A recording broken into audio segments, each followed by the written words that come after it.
Alors bienvenue à tous, merci d'être venus. Donc, je vais commencer par me présenter. Donc moi je suis Christine Mertwissel, je suis hypnothérapeute, je suis aussi coach spécialisée en hypersensibilité. Et donc j'ai eu la chance de suivre la formation de Cathy donc sur l'accompagnement des personnes à haut potentiel et donc les hypersensibles. Donc, bonjour Cathy. Bonjour. Je suis très contente de te retrouver aujourd'hui. Voilà, donc tu es donc neuropsychologue et aussi autrice. Et donc ton dernier livre c'est Mon enfant est hyper. Mais j'aimerais aussi qu'on parle de tes autres livres avant d'aborder celui-là si tu veux bien. Avec plaisir.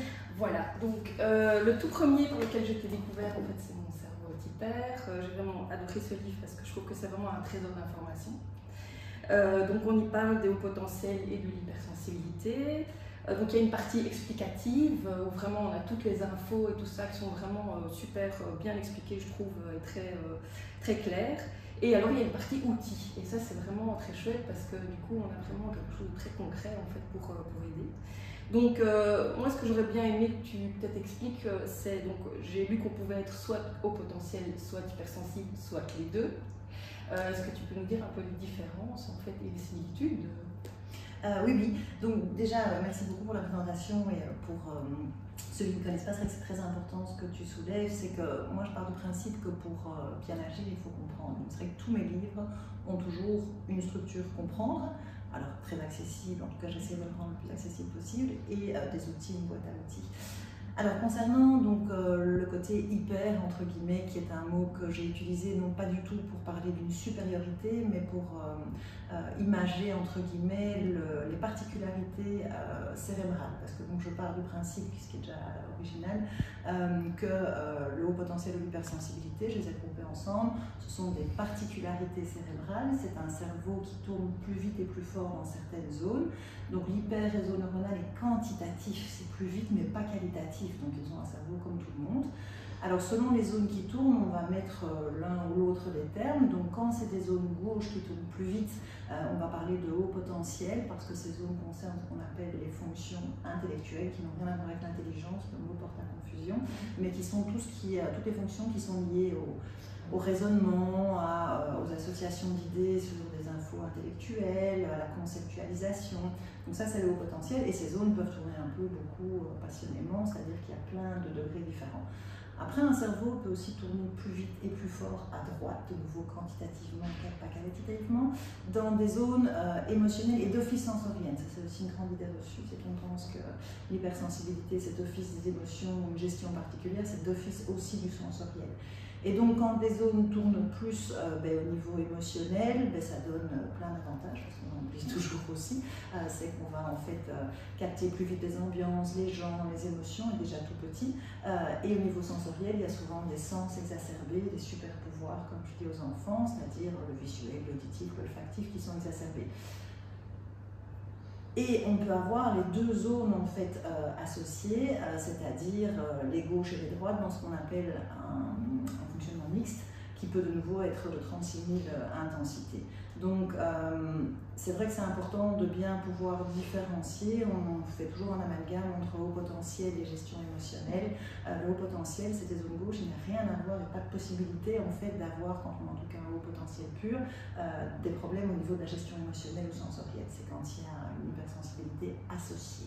Okay. Donc voilà en gros. Et donc les termes en fait que vous allez utiliser, vous retrouvez dans la littérature aussi, donc c'est HP pour ces zones gauches, HS pour des zones droites. On peut être HPS avec un HP dominant et un S qui est hypersensible, ou HS qui est assez courant, hypersensibilité dominante avec des capacités gauches en fait de raisonnement et de gestion intellectuelle.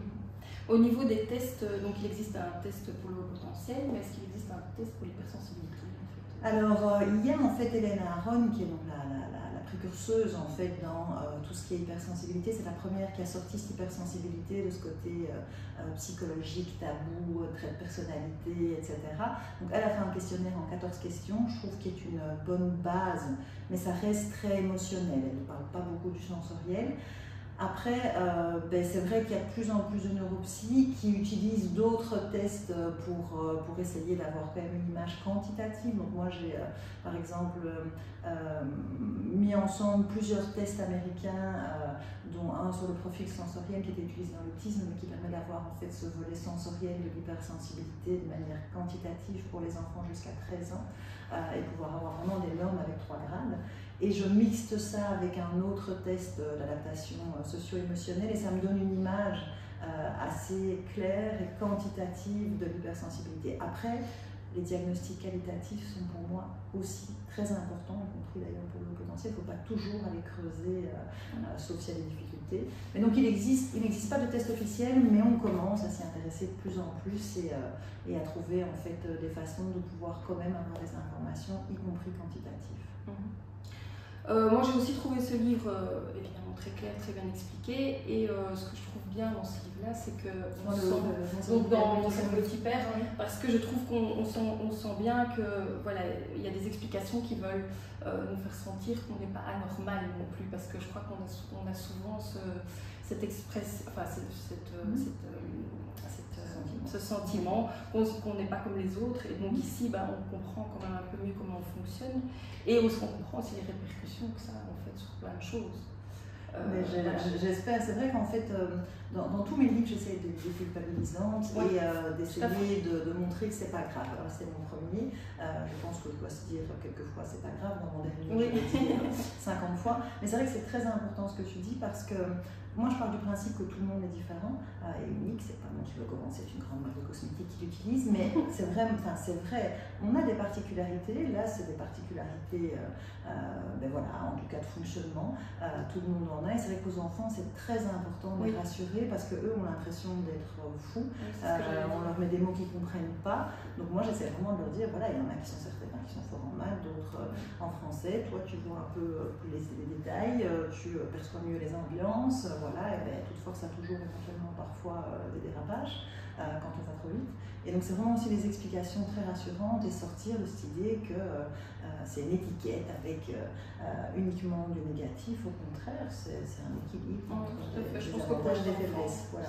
Et les adultes aussi, les grands aussi. Parce que...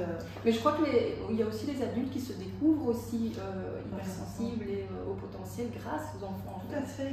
Puisque voilà, peut-être qu'ils vont aller consulter pour l'enfant et du coup ils se disent tiens, en fait moi j'ai le même problème que lui. Mais c'est génétique. Donc souvent les parents qui viennent en fait pour leurs enfants, comme c'est génétique, ils vont souvent s'interroger sur eux aussi. Il y a aussi dans une fratrie souvent plusieurs enfants avec ce fonctionnement-là. Et c'est vrai que quand on se découvre plus tard, si on parle de mon cerveau hyper qui concerne plus les adultes en fait, il y a aussi toutes ces croyances. Ça fait pas longtemps qu'on commence à sortir de cette faiblesse psychologique. Avant, on ne se posait pas non plus la question d'être différent parce qu'on pouvait moins l'exprimer.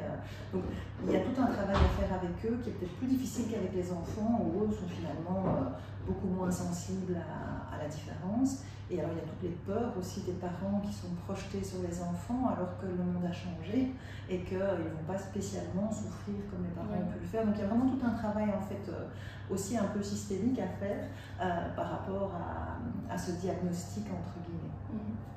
Alors donc on disait toutes les répercussions que ça peut avoir sur beaucoup de choses, notamment sur la fatigue. Ça c'est ton deuxième livre, donc je suis épuisée.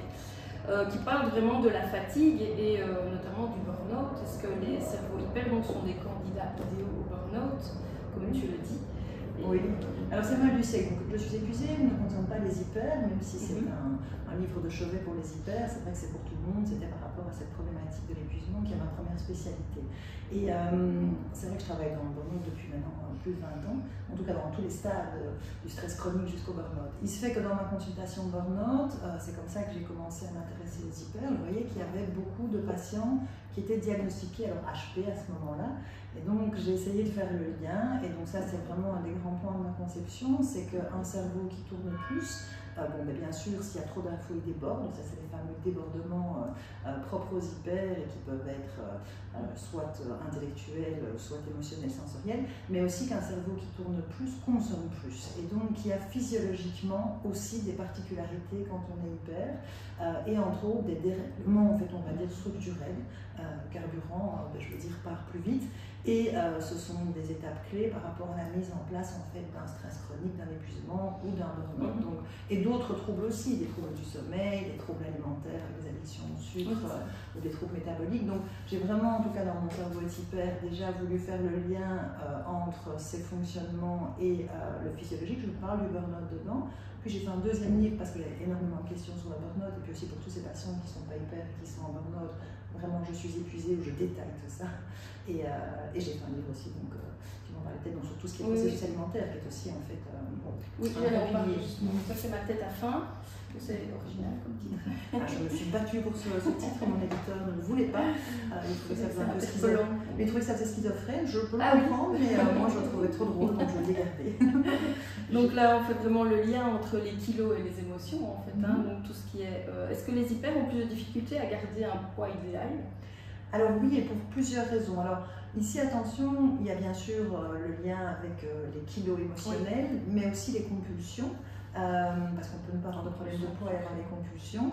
Et le titre n'est pas anodin non plus. C'est le anti-régime. Voilà, c'est ça. Et c'est le processus alimentaire. Et en fait, c'est. Donc j'ai pris le titre parce que c'est tout ce qui peut dérégler en fait les signaux de faim et de satiété, c'est-à-dire où c'est par exemple ce qu'on appelle la faim intellectuelle, c'est la tête qui, pour ne pas citer de nom précis, va compter tout le temps les calories, c'est la tête qui dit il faut manger ça, il ne faut pas manger ça, alors qu'en fait ça ne correspond pas aux besoins. Et donc pour répondre à ta question, dans les particularités physiologiques propres aux hyper, il y a déjà en fait un dérèglement de base au niveau de la glycémie. Ce sont en fait des candidats types à avoir des compulsions sucrées dès l'enfance, parce que le glucose, c'est le carburant du cerveau. Un cerveau qui tourne plus a besoin de plus de glucose. On ne peut pas stocker en fait le glucose, ou on a quelques réserves dans le foie, mais voilà. Donc c'est vrai qu'il y a déjà en fait structurellement ce besoin accru de sucre qui peut devenir une addiction. Après, il y a aussi la faim intellectuelle dont je parlais, c'est-à-dire des règles externes, parfois sous couvert de on mange bio, on est dans le bon cadre, on travaille avec une nutritionniste, mais ce sont toutes des règles externes qui font qu'en fait les hyper sont plus souvent déconnectés de ce que j'appelle leur trip, c'est-à-dire leurs besoins physiologiques de base. Ils mangent avec leur tête parce que c'est leur, parce qu'on a dit que, et parfois ils mangent très bien. Le problème c'est qu'en gros, quand on ne mange pas en fonction de ses besoins, c'est-à-dire quand on a vraiment faim, on stocke. Qu'on mange trop ou qu'on mange trop peu, parce que quand on mange trop peu, le cerveau panique en se disant j'ai pas assez de carburant et moi en plus j'en consomme beaucoup si je suis une hyper, donc il va stocker aussi. Donc, dans tous les cas on stocke, c'est ces kilos émotionnels accrus. Et il y a aussi souvent un dérèglement du processus de satiété qui fait qu'on a ces envies compulsives. Donc le livre là nouveau n'est pas sur les hyper, c'est vraiment sur tous les troubles des échanges entre la tête et le corps qui gèrent en fait ce processus de l'alimentation. Mais c'est vrai que de nouveau, les hyper sont des candidats types et seront particulièrement en fait intéressés. On n'est pas gâtés en fait. Oui, et je parle aussi, c'est marqué en. Alors oui et non, on a plein d'avantages aussi. Oui, c'est vrai que je parle de l'anti-régime parce que les restrictions alimentaires, donc les régimes en fait de restriction, sont particulièrement mauvais pour les hyper puisqu'ils ont particulièrement besoin de carburant. Et donc c'est vrai que je montre aussi tous les dérèglements biologiques qui peuvent être des freins à la perte de poids. Parce que parfois on fait tout bien, on mange bien, je veux dire on mange sain et en fait on ne maigrit pas, on ne grossit pas, enfin on grossit encore. Et ça c'est parce que parfois il y a des épuisements par exemple sous-jacents qui vont faire des dérèglements physiologiques qui fait que le corps est déréglé dans le stockage et va stocker quoi qu'on fasse même en mangeant un peu de salade. Donc c'est vraiment de nouveau, dans tous mes livres c'est cette vision globale, c'est-à-dire tête, corps et dans les deux sens que je veux en fait explorer et mettre en avant. Voilà. Oui, tout à fait. Et puis, encore une fois, on retrouve une partie outils. Donc là où on arrive vraiment à se reconnecter un peu à son corps et à toutes ces sensations. En fait, donc, moi, je trouve que c'est très déculpabilisant, quand même, encore une fois. Oui, c'est vrai que dans celui-là, donc le ma tête à faim et dans l'épuisement aussi, je donne vraiment, parce que là, j'ai aussi écrit ces livres parce que je peux recevoir personne en consultation. Donc, c'est mes protocoles, entre guillemets, de prise en charge simplifiés, mais vous pouvez. En attendant d'aller voir un médecin, et je vous dis aussi qui aller voir et comment, déjà essayer des protocoles très concrets. Quoi. Oui, c'est vraiment très bien fait, je trouve. Voilà. Alors, c'est bien parce qu'en fait, on retrouve tout ça un peu aussi dans mon enfant hyper, parce qu'on retrouve le sommeil, l'alimentation, etc. Donc ici, la tranche d'âge, c'est 6-12 ans. Pourquoi cette tranche d'âge-là? Alors, très bonne question. C'est pas par hasard, en effet, c'est parce que entre 6 et 12 ans, chez tous les enfants, il y a en fait ce type de problème. Donc c'est vraiment important de savoir que, ok, là je parle des enfants hyper, et sous-entendu hypersensibles, un petit peu HP aussi, mais c'est moins un problème.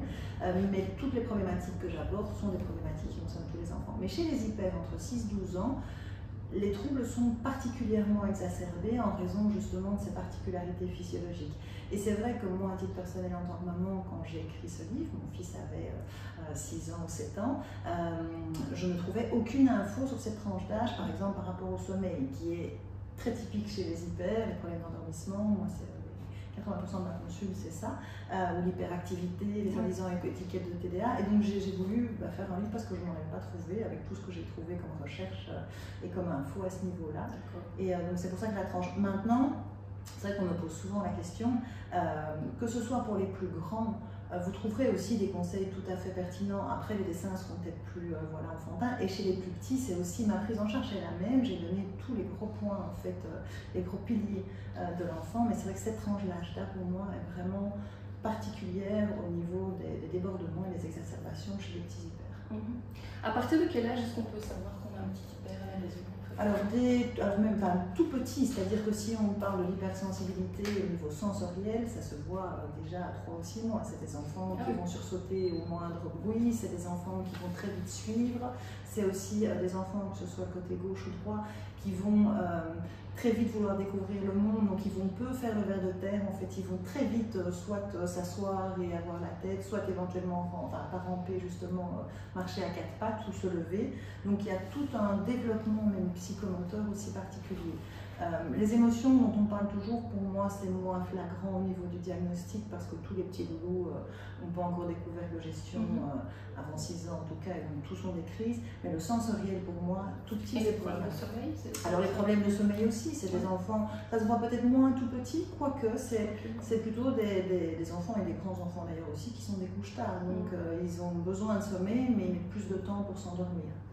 C'est ça. Le format est aussi différent. Merci, oui, c'est ce que j'ai dit. Tout est réfléchi. Mais c'est vrai que je l'ai vu. En fait, déjà, il faut savoir que les 3 là, en fait, c'est un peu une trilogie. C'est mes 3 grandes indications de spécialité. Voilà.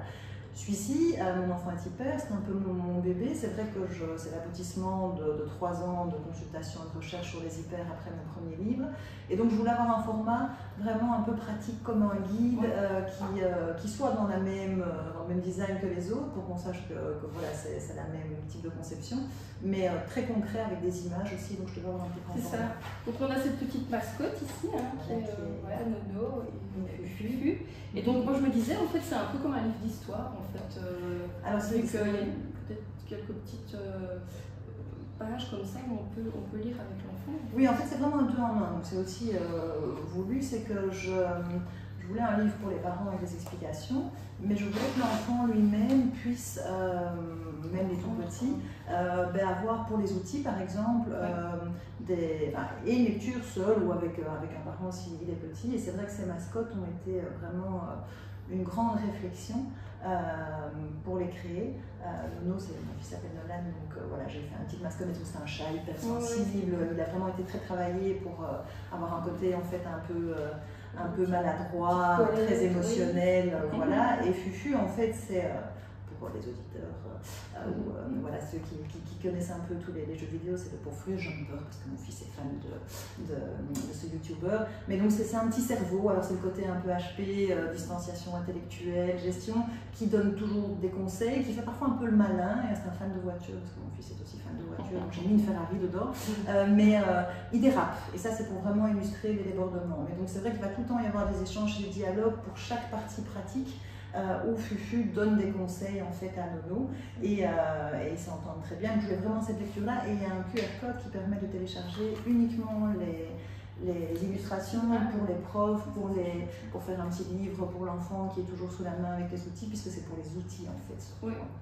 Et donc ici tu as fait une structure un peu différente puisque tu pars plutôt du problème alors. Oui. Et donc on peut vraiment, donc les parents peuvent vraiment aller chercher, peuvent voyager dans ce livre, aller chercher un peu le thème qui pose problème, on va dire, chercher le problème. Et donc là, on a toutes les explications.